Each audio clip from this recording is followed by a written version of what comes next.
Hai anak-anak semua. Pada pembelajaran Bahasa Indonesia tema 2, subtema 1 dan 2, kita akan belajar tentang dongeng. Tujuan pembelajaran kali ini yang pertama, siswa mampu menguraikan pesan yang terkandung dalam dongeng, baik dalam bentuk lisan maupun tulisan.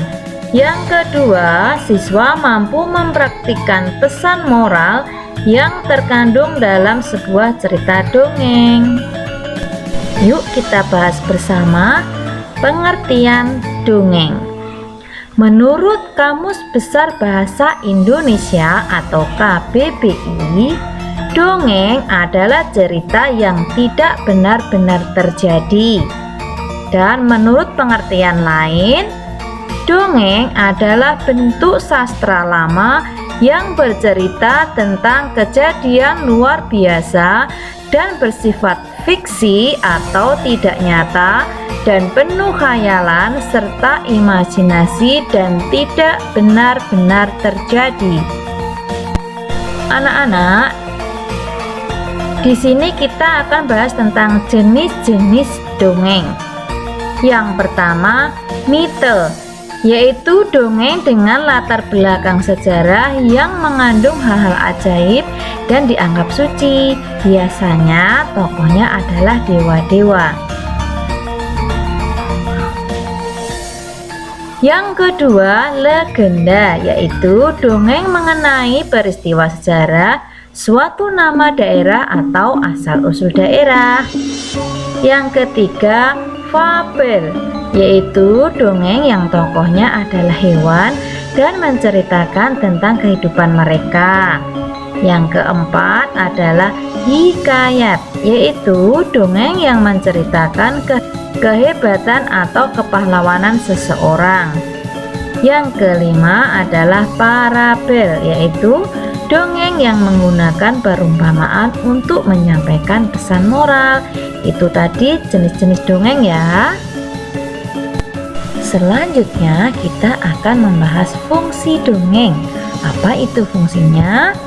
Yang pertama, menyampaikan pesan moral atau pesan mendidik untuk pembacanya.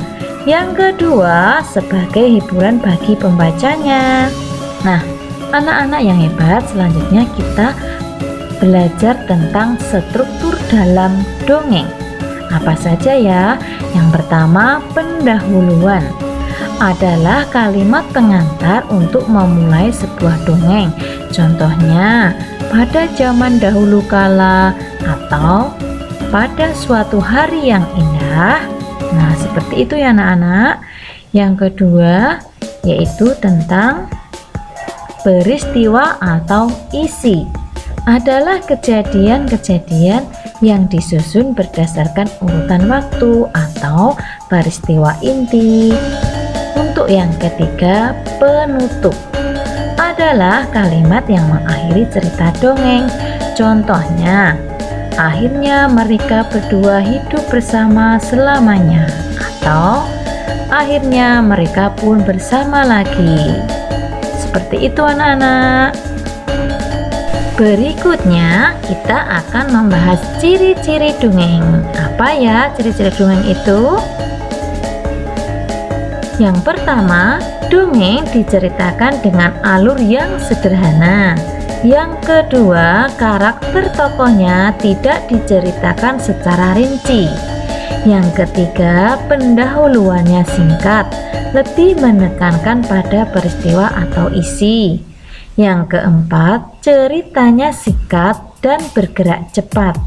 Dan yang kelima, peristiwa dalam cerita bersifat khayalan atau fiktif.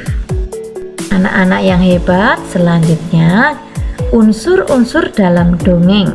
Ada apa saja ya? 1. Tema. 2. Alur. 3. Tokoh. 4. Latar. Yang kelima, penokohan atau karakter. 6. Sudut pandang. 7. Majas atau gaya bahasa. 8. Amanat atau pesan moral. Itu tadi anak-anak unsur-unsur yang terdapat dalam dongeng. Anak, kita bahas satu-satu ya unsur dalam dongeng. Yang pertama, tema adalah ide utama yang mendasari sebuah cerita dongeng. Contoh tema dongeng adalah persahabatan, keluarga, dan lain-lain. Yang kedua, alur adalah urutan peristiwa dalam cerita sebuah dongeng atau jalannya cerita dongeng. Yang ketiga, latar adalah keterangan mengenai waktu, tempat, suasana dalam cerita sebuah dongeng. Contoh latar dongeng yaitu latar waktu, pagi hari, sore hari, latar tempat, di sungai, di sekolah, latar suasana, mencekam, menakutkan. Yang keempat, tokoh. Para pelaku dalam sebuah dongeng bisa manusia, hewan, atau tumbuhan yang diberi nama dan lain-lain. Yang kelima, penokohan atau karakter adalah karakter atau watak tokoh. Berdasarkan karakternya, tokoh dibagi menjadi 3, yaitu yang pertama protagonis, yaitu tokoh yang berwatak baik. 2, antagonis, yaitu tokoh yang berwatak jahat atau buruk. Yang ketiga, tritagonis, yaitu tokoh yang sering menjadi penengah antara tokoh protagonis dan tokoh antagonis. Yang keenam, sudut pandang adalah cara pengarang menempatkan dirinya dalam cerita.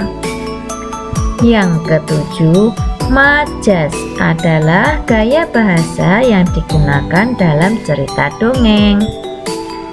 Dan yang kedelapan adalah amanat atau pesan. Adalah pesan moral yang ingin disampaikan penulis kepada pembacanya, atau pelajaran yang bisa diambil dari cerita sebuah dongeng. Berikut ini adalah contoh dongeng. Ada Malin Kundang, Batu Menangis, cerita Bawang Merah Bawang Putih, cerita Kancil dan Buaya, Asal Usul Kota Salatiga, atau Kisah Singa dan Tikus, dan masih banyak lagi contoh-contoh dongeng lainnya. Anak-anak bisa mencari di buku-buku atau di internet ya. Nah, anak-anak yang hebat semuanya, pada pembelajaran hari ini kita bisa menarik kesimpulan. Yang pertama, dongeng merupakan suatu cerita fiksi atau khayalan dan tidak benar-benar terjadi. Yang kedua, setiap dongeng memiliki pesan moral yang baik dan dapat kita teladani serta kita praktekkan dalam kehidupan.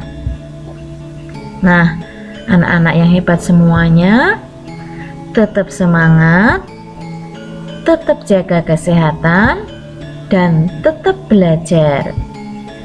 Terima kasih, berkah dalam.